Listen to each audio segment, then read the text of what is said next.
Hello and welcome to the weekend edition of the Watson Weekly with Rick and Jess.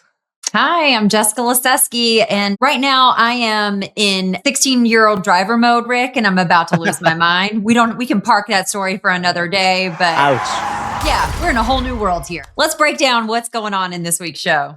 Today's show is first, the never-ending story of Saks Global. What are the seasons involved? Second, Walmart passes $1 trillion market capitalization. Number 3, FedEx to narrow its e-commerce delivery for specialized shipments. And finally, we look at all the risks facing some of the biggest tech companies out there. So that should be a fun segment where we think of all the things that could really screw up. We're going to give you a little Nostradamus action that we know we're all so good at. Here Exactly. First up, we're talking about Saks. And if you didn't know, they broke. This story has been unfolding almost like a soap opera, Rick, which we're calling As the House of Luxury Turns, the Saks Global Saga.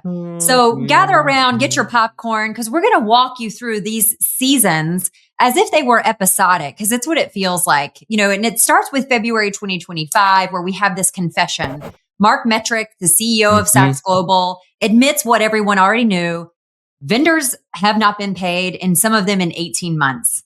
Ouch. Right? She broke. At the point where your vendors, it's like the canary in the coal mine. Right. I mean, usually companies don't tell everyone that they're not going to get paid because then they stop giving you, I don't know, inventory, trusting you, all the things that you kind of want to have. Like stores need things to sell. Correct. They expect to get paid in exchange for said things in the store. And this isn't a consignment model, right? They actually need to buy it up front. But they weren't getting paid. Hudson Bay's company, meanwhile, is also deteriorating. By June, those stores in Canada are fully liquidated and the empire is shrinking. That's a big meanwhile, Jess. That was a meanwhile, yes. The in the saga. So season 2, shelves go quiet. This is the summer of 2025. Brands complain. The smaller brands are revolting. They stop shipping inventory. Flagship stores begin to show the unthinkable in luxury, which is empty shelves. In October, revenue is down 13% to $1.2 billion, and 9 Saks off Fifth Avenue stores close. They gone. Season 3, December, the missed payment. They missed $100 million interest payment. Oof. And in distressed debt terms, this is your point of no return. January 2nd, Metric exits. Richard Baker steps in as the CEO, then he gone. And on January 13th, Saks Global files for Chapter 11. Game over. Yeah, this is 11 you don't want to hit. There's been a lot of numbers in the last few years. What I'm curious about is how do you spend over $2 billion for Neiman Marcus and then immediately go bankrupt? Exactly. I mean, it is, the drama, Rick, also isn't done. So now in season 4, the allies are turning against each other. They're becoming not even frenemies. It is straight up enemies. Minority investor Amazon's objecting to this bankruptcy plan, calling the $475 million investment presumptuously worthless. And they're saying you're mismanaging cash. The closures accelerate. 57 Saks off Fifth stores are gone, 8 full line Saks stores, 1 Neiman Marcus store in Boston. And now the landlord, Simon Property Group, are demanding $19 million in unpaid rent. That's a lot. I mean, I grew up in New Orleans and Saks was the anchor of one of the biggest malls downtown. And I don't know what's going to happen to that mall now. She gone. Almost this iconic legacy, which we said, it's the house of luxury turning, and it's turning on its head. Really this leverage leaves no margin for volatility. This vendor trust has collapsed. You don't mess with Chanel. And they've been messing with Chanel. So no way. Look, they still own a lot of valuable real estate. The bankruptcy will solve all these lawsuits because eventually the court gets to decide which parent gets the kids, which parent gets, to spend the weekends, all these things. So there's a messy divorce coming with these vendors. I think the bigger challenge is what's the future of the American luxury market? There are very few players involved. Who is even luxury anymore? Is Nordstrom's now luxury? I don't know what's going on. Yeah. I mean, and Amazon is still trying to play the luxe game. But again, Saks is exited stage right off that storefront. Right. So that inventory is gone. I guess they'll still rely on Shopify. mean, no way is Chanel or Louis Vuitton going to ever have a direct relationship with Amazon. And I will say never, because it seems to be something that at least that's their line in the sand. Yeah. So it does feel like American luxury is this the season finale? Yeah, I think we're to the season finale, and we're looking to see if there's going to be another season. Does the show get renewed? We're just going to keep this going. Is there a spinoff? Yeah, sometimes season 2 is stronger. Usually, it's worse. Yes, exactly. The sequels are not always better, people. They are all not. Right. So as you always like to say, though, chapter 11 solves all problems, and we will see how this saga unfolds. Exactly. All right. So let's bring in Walmart. There has been lots of big news happening there. Yeah. Walmart has recently hit $1 trillion in market capitalization, which is actually the first retailer to hit that kind of market valuation of $1 trillion. That has traditionally been a elite tech heavy club. NVIDIA, Apple, Microsoft.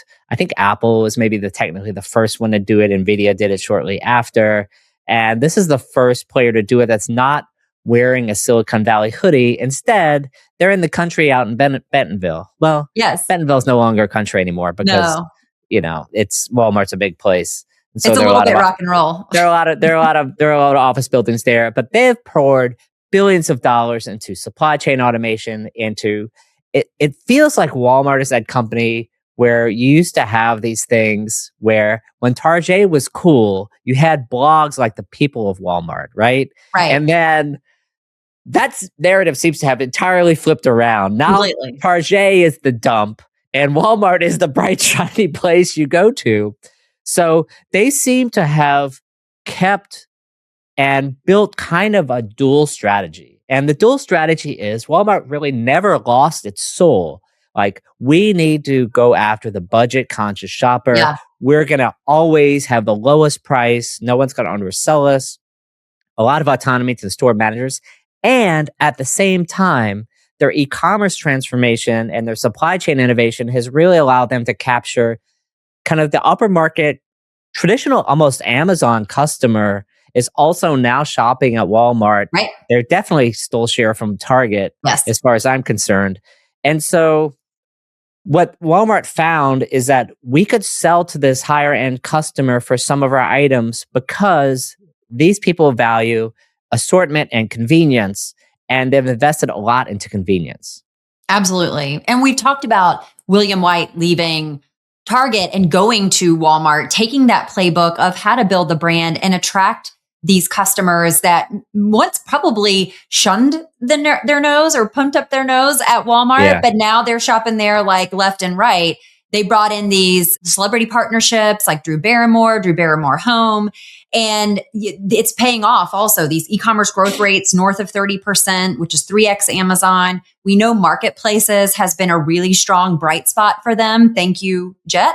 And this micro fulfillment that they've been doing, coupled with their investment in acquisition of Vizio, has opened up new ad revenue. So they really are firing on all these cylinders that once people thought Amazon was just eating their lunch. So Walmart is growing 2 to 3 times faster than Amazon in either e-commerce or north of 30%. Amazon is generally growing, depending on the quarter.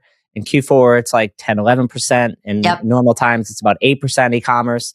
So they're growing faster than Amazon. The thought experiment I like to run is, but for Jet.com acquisition, is Walmart in the place that they are now? And so I think the answer is, despite the fact that they had to shut down Jet.com and they acquired a bunch of companies, which really didn't make a lot of sense, it didn't really hurt them.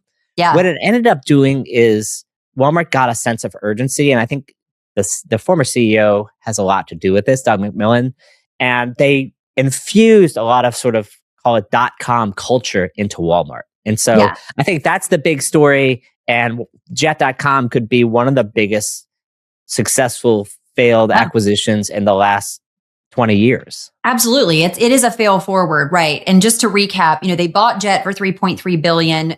All these other acquisitions, Bonobos, Moose Jaw, ModCloth, which didn't necessarily fit the traditional. Don't forget Hay Needle, Jess. Oh, Hay Needle. That's right. Oh my gosh, I totally forgot. So you've got like north of $3.8 billion in acquisitions, which now at at the run rate that e-commerce is at, it's really a blip. And so I typically like to take the opposite position of what you have, Rick, but I think you're spot on in the sense that Jet did accelerate and the capital deployed, even though ultimately it didn't have legs that had the long-term runway. They did utilize that as a bolster to wake up their almost sluggish e-commerce growth prior to that. Yeah, no, I agree. So Walmart is something, they just reported earnings. We're going to be reporting that probably next week. We'll break that down and then we'll see how the story continues to evolve. So we're going to move on to FedEx. FedEx is saying there are some shipments that we don't necessarily want in our trucks anymore. So if you've ordered a basic t-shirt lately, they don't really care about that anymore. They've made it very clear as part of their investor day, they are not chasing every single packet. And they're kind of like, we're not for everyone. Yeah, I feel like the rise of Amazon has forced a change in every carrier. There's kind of like two big supply chain forces that have happened in the last 5 or 6 years. One is the rise of all these de minimis shipments, Shein and Temu, and to a lesser extent, TikTok Shop. Second is the rise of Amazon and the continued, like UPS calls it, the glide down of Amazon parcels where, you know, Amazon was by far UPS's biggest customer. They're going to still be their biggest customer, but not on a percentage basis. Amazon's going to be taking more of their parcels. FedEx basically gave Amazon the Heisman years ago, except for international, which Amazon is a customer of FedEx International because FedEx has lanes that no one else can really match. What these two forces, the rise of de minimis and Amazon, has really forced carriers to come up with a different strategy. And it basically, Carol Tomei, the UPS CEO, has really summarized it better than anyone else, saying, better, not bigger. Right. And basically that means lower volume, higher margin per parcel. And that's the strategy because you can't out Amazon.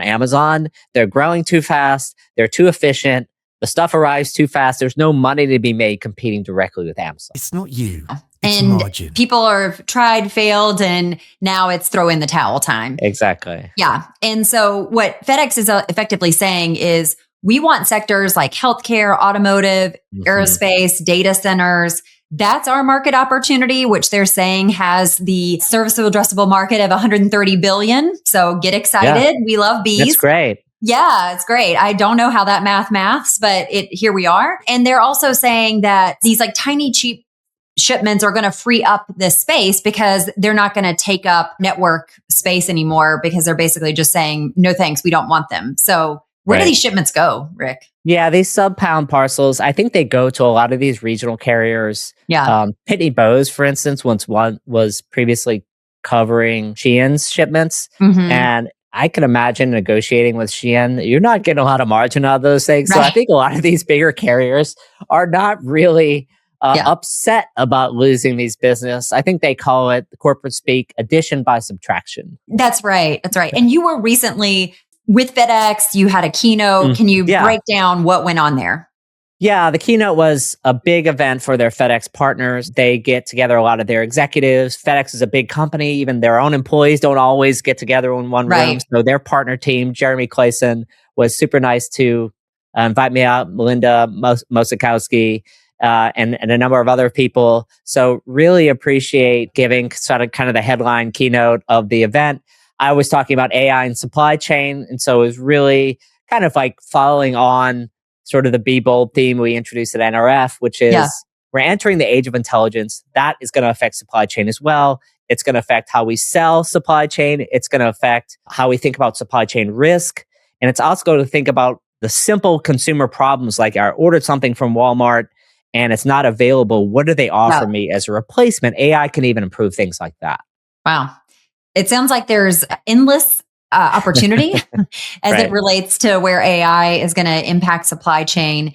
What's next for FedEx? Like, is this too little, too late? Or you still think there's a runway for them to revamp the strategy and move in this direction successfully? FedEx has always been a very solid carrier. The issue has been that they've been moving too slow. They were slow to integrate their ground network, after buying RPS and others. And so they're finally making significant progress on their Network 2.0 strategy. Basically, they're trying to play the slow follower to what UPS has been doing, which is like close facilities, don't need so many planes. FedEx has been like really slimming down, but they haven't said so FedEx in the last 2 years has said like, this is what we're not, but they hadn't done a great job of saying this is what we are for. Yeah. And so it kind of feels to me like they're starting to make some of those decisions, which to me is always a positive sign. It's never too late to turn around a company. That's right. That's right. Never too little, too late. Yeah. So we'll be watching this one as well. And how well do they make this pivot from small parcel to big parcel, and especially breaking into industries where they may not have as much of a foothold. Did you even realize we had a newsletter? I think, Jess, you knew, but maybe all of our listeners didn't. Yeah. WatsonWeekly.com. It's a website. You can go there. You can sign up. You can get notified from us. We tell you about our podcasts going on, our events. We write original articles. Obviously, you see us on LinkedIn, but if you didn't know we had a newsletter, head on over to WatsonWeekly.com and subscribe. Best part of your day. Best part of your day. So our next story is all the risk-facing tech companies in the next 12 months. We actually are going to talk about 3 or 4 companies in particular: Amazon, Shopify, Meta, and OpenAI. We're not going to talk about Walmart. We already spent a lot of time with them. But those are the 4 companies we're going to break down with what do we think are the biggest risks. And we're really not going to go into so much detail on each one. But if we're thinking about the next 12 months, what is the one existential risk we feel that the company takes? Yeah, it's going to be interesting to break it down because these are the behemoths. These are the ones that are really carrying the tech sector at this point, a mix of AI, mix of retail, and each of them are not without some type of competitive threat, either to themselves or within the industry. So let's start with Amazon, Rick. Where do you feel like is the biggest risk to the company right now? Yeah, Amazon, the biggest risk they face right now is really AWS. AWS is kind of the franchise. And so what are they making? Amazon has basically stood on the table and saying, we cannot be outspent in AI, and said $200 billion CapEx. The only one that's really outspending them is perhaps NVIDIA and OpenAI, that kind of combination. But Amazon is outspending Google. They're outspending Meta. They're outspending Perplexity. Essentially everyone on down the line. And so the risk to Amazon is that the $200+ billion sales pipeline that they sort of claim is in their AWS sales backlog for AI, it doesn't materialize. And so as a result, what they have is this $200 billion spending commitment that's oversized. And so the risk is like, okay, you see this big commitment, but then it doesn't happen. It's kind of like what they did with their logistics network post-COVID, where as they as they come into COVID, they doubled the size of the logistics network, which was good timing. But then COVID, e-commerce started slowing down a little bit, which meant they had to push off those facilities in the future to avoid all that cash. And so that's kind of what they would have to do with data centers if this backlog doesn't materialize. Yeah, that one will be interesting to watch as it unfolds. And then Shopify. So Shopify, it feels like one of their biggest risks is culture. And what talent can they attract when your narrative is AI can do your job? We don't necessarily need you. If you aren't focusing on AI first, you don't need to work here. So how can they attract talent in this environment with that type of narrative? Can you break that down for us? It feels like CEO Toby Lutka has been on a multi-year journey to kind of reset the company's culture. Yeah. And I think that him, in combination with CFO Jeff Hoffmeister, who was the guy who originally sort of helped them at Morgan Stanley go public, their feeling has been, number one, we're not a family, we're a high-performance sports team. So as a result, you're not getting leftovers or pies at Thanksgiving. No. That's extra stuff. Yeah. Second is, especially with the AI revolution, anything that you can do with AI, we don't need another person for it. And so if you can't prove to us that AI can't do it, we're not going to keep you.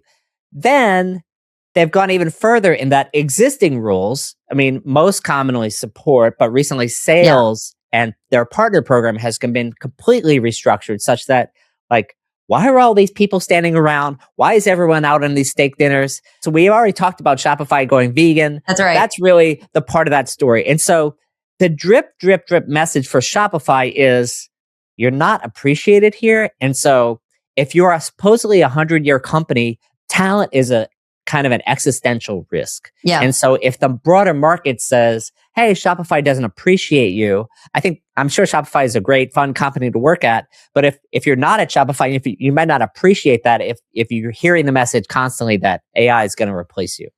Right. And what are the roles that really do feel strategic for you in a place that you can grow your career, especially as you think about recruiting top talent, fresh thinking. Yeah. So it will be interesting to see where like just the corporate culture goes, and also the reality of what they can do with these jobs. Because we also know another company, Klarna, had a big line, stake in the ground of AI, and then found out, hey, we actually probably do need some people to talk to our customers. Right, exactly. Yeah, Shopify might figure that out in a while, but their support was already so bad that maybe their customers won't even notice. That's true. Maybe the bots will be better. Exactly. Can't be worse. On the Meta side, the biggest risk to Meta, I think, is kind of, first of all, the whole name situation, that they were going to be in the metaverse, they're not in the metaverse. I think their biggest fears have already been realized. Mm-hmm. They're investing a lot behind what I call face computers. Meaning, what is that? It's basically meaning it's like trying to put a computer on your face, similar to like the Vision Pro of Apple. Yeah. That, again, completely failed. They're trying to put them into Ray-Bans and other things. It seems like a good idea, but they're spending billions on Quest and Orion glasses because they need distribution. Right now, Facebook is kind of a component that you access through Chrome or Google Chrome or Apple Safari and Apple phones. Yeah. So all these things mean that it's hard for Meta to make money if Apple and Google decide to like tax Meta for things. Right. So they're trying to find their new outlets. So if this new ploy doesn't work, then what you have is, essentially hundreds of billions down the drain. Yeah, absolutely. And they really have taken passes at hardware in the past, and they've not necessarily materialized. I don't necessarily see the story, so I do feel this is a major Achilles heel for them, and they are betting the farm on it. And meanwhile, Zuck's a little distracted as he's sitting out in a courtroom right now getting berated about whether or not he intentionally is creating apps that are addictive for children. Yeah. Yeah, we're not sure. He actually just testified this week, so it'll be interesting to see if reports come out of his testimony whether social media is addictive. Spoiler. Yes, spoiler. We knew that 10, 15 years ago. Yeah, spoiler. Yes, it is. All right. OpenAI is actually having a show me the money moment, which that's I kind of love that movie. Oh my gosh, Jerry Maguire. It's the best. Essentially, we're talking about the fact that they're investing so much in so many different business models, from like ads to commerce to subscriptions to consumer. Which one of these is going to pay off? And if you have 3 or 4 business models, ultimately, do you really have one at all? Yeah. Anthropic has been on a tear. There are a lot of people raving about the new Claude 4.6 model, and like Claude Cowork, which is like blowing people's minds. Yeah. Codex is better, but Gemini has kind of, in my opinion, caught up to ChatGPT. Mm-hmm. And if OpenAI can't beat Anthropic on the coding side, then it needs to be best in class at some, like probably a number of things for this to be completely successful, especially since commerce. I think it's going to be important for them. I think it's be important for research and consideration. But as far as a transactional revenue source, Amazon is pretty well defended. Yeah. And so they, in their next 12 months, like what will their core business be is really, to me, my existential question. Right. Well, and it's similar to the Meta example you gave. They are a feature or an app on another phone or a device, while Apple and Google figure out what their ecosystem is. We've already talked about Gemini having so much distribution already just by nature of Android phones. So OpenAI doesn't necessarily have distribution innately built in it, right? They have to rely on someone else to help them with distribution and scale. And when you have all of these disparate business models, it is kind of hard to see where's the real traction going to be. And they have brought in more people to like think revenue, right? So we know that they've been bolstering their executive team to think about monetization and to find those outlets. But it doesn't feel like that innovation itself is happening enough. And the ads component is sort of blown up in their face a little bit as Claude has thrown some shade that we talked about earlier in the Super Bowl ads. So, is that a little chink in the armor? Is it a blip? We'll have to see. Yeah, exactly. So, between Amazon, Shopify, Meta, and OpenAI, all of these companies have risks. It doesn't mean they're all materialized, but these are the things that we're kind of watching on the show. Yeah. What are you seeing? If you have news for the show, let us know. We have an email address, tips@watsonweekly.com. If there are things that you would like us to talk about, we're all ears. And so we're happy to, we're here for you. That's right. We are here for you, friends, and to give that take that only this crew is equipped to do. Rick, I think we've wrapped the show. We've hit a lot and covered a lot. Anything you want to leave the viewers with as we close out the episode? Yeah, this week, I think we're going to be watching, continuing to break down Walmart earnings. We're heading into sort of the dads and grads, Mother's Day coming up, and, we just threw Valentine's Day. So there are a number of I call it mini holidays in the retail season before we get to the summer doldrums. Don't forget Easter. That bunny's got to come. Yeah, the bunny's got to come. We're excited about the retail season. So if you're following us, stay bold, stay classy, and listen for us next week. That's right. Have a good weekend.